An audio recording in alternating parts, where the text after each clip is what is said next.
സ്ഥാനാർത്ഥിത്വമില്ലെങ്കിലും എന്താ നമ്മൾ എന്ത് ചെയ്യും, സ്ഥാനാർത്ഥി ആയില്ലെങ്കിലും ഞാൻ ഇവിടെ തന്നെ ഉണ്ടാവും. ഈ വേങ്ങര മണ്ഡലത്തിൽ ജനകീയ സ്വതന്ത്രമായിട്ട് നിന്നു. വെറും 10 ദിവസം കൊണ്ട് നമുക്ക് 11,000 വോട്ട് കിട്ടി. നിയമസഭാ തെരഞ്ഞെടുപ്പ് അടുത്തിട്ടുണ്ട്, ഒരുപാട് പാർട്ടികൾ സ്ഥാനാർത്ഥികളൊക്കെ പ്രഖ്യാപിച്ചു. വേങ്ങരയില് ഒരു സ്ഥാനാർത്ഥിത്വം കുറിച്ച് ഒരു ന്യൂസ് ഒക്കെ കണ്ടിരുന്നു, അതിനെ കുറിച്ച് എന്തെങ്കിലും പറയാനുണ്ടോ? അത് ഞാൻ കഴിഞ്ഞ ഇലക്ഷനിൽ മത്സരിച്ചിട്ടുണ്ടല്ലോ, അത് നിങ്ങൾക്ക് അറിയാലോ. കഴിഞ്ഞ ഇലക്ഷനിൽ മത്സരിച്ച് നമുക്കൊരു 11,000 മേലെ വോട്ട് സ്വതന്ത്രമായിട്ട് നിന്ന്, ഞാൻ എന്താ പറയാ, ഒരു ജനകീയ സ്വതന്ത്രമായിട്ട് നിന്നു. വെറും 10 ദിവസം കൊണ്ട് നമുക്ക് 11,000 വോട്ട് കിട്ടി. ആ വോട്ട് കിട്ടിയതിന്റെ ശേഷം ഈ 11,000 പേര് നമുക്ക് വോട്ട് ചെയ്തല്ലോ.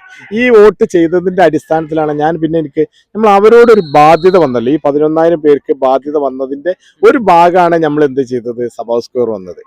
ഇപ്പൊ ഞാൻ ഈ നാട്ടിൽ നിരന്തരം നമുക്ക് കയറാൻ കഴിഞ്ഞിട്ടില്ല. പിന്നെ അന്ന് ഇറങ്ങിയ ആള് സഭാഹ് ഇന്നും ഞാൻ എന്താ പറഞ്ഞ ഇതേ ആ സ്റ്റിൽ കണ്ടീഷനിൽ നമ്മൾ വേങ്ങരയിലൊക്കെ പല പരിപാടികളിലും, കാരണം അത് നമുക്കൊരു എന്താ പറയാ ഒരു ഉത്തരവാദിത്തമായി. ഈ 11,000 പേരോട് നമ്മൾ ഉത്തരവാദിത്തല്ലേ, ആ ഉത്തരവാദിത്തത്തിന്റെ ഭാഗമായിട്ടാണ് നമ്മളിവിടെ എല്ലാ പരിപാടിയിലും നമ്മൾ എല്ലാവരും വലിയ സന്തോഷത്തോടു കൂടി തന്നെയാണ് നമ്മൾ സ്വീകരിച്ചത്. അത് പ്രകാരമാണ് നമ്മൾ വർക്ക് ചെയ്തത്. അപ്പൊ അത് ഓട്ടോമാറ്റിക്കലായിട്ട് ഇപ്പൊ സ്വാഭാവികമായിട്ട് നിയമസഭാ ഇലക്ഷൻ വരുമല്ലോ. അപ്പൊ അതുകൊണ്ടാണ് ചോദ്യങ്ങൾ വരുന്നത്. തീർച്ചയായിട്ടും അത് തീരുമാനിക്കുന്നത് ഞാൻ ഇടതുപക്ഷ ഒരു അനുഭാവിയാണ്.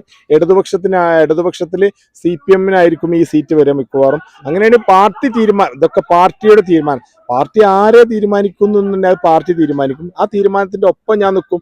അത് ഞാനാണോ പുറത്തുള്ളവരാതൊന്നും എനിക്ക് പറയാൻ പറ്റില്ല. ഒരു പാർട്ടി ആ അനുഭാവിയായി നിൽക്കുമ്പോൾ അത് പാർട്ടി ആ തീരുമാനത്തിനോടൊപ്പം എന്തായാലും സ്ഥാനാർത്ഥിയാണെന്ന് പറഞ്ഞാൽ സ്ഥാനാർത്ഥി ഇനി ഒരു നല്ല, കാരണം സംസ്ഥാന ലെവലിലൊക്കെ നേതാക്കന്മാരുള്ള പാർട്ടിയല്ലേ, അങ്ങനെ ഒരാളെ കൊണ്ടുവരണം, അവരെ കൂടെ ഇതാക്കുക, അതന്നെ നമ്മളെ തീരുമാനം. അത്രേ ഉള്ളൂ.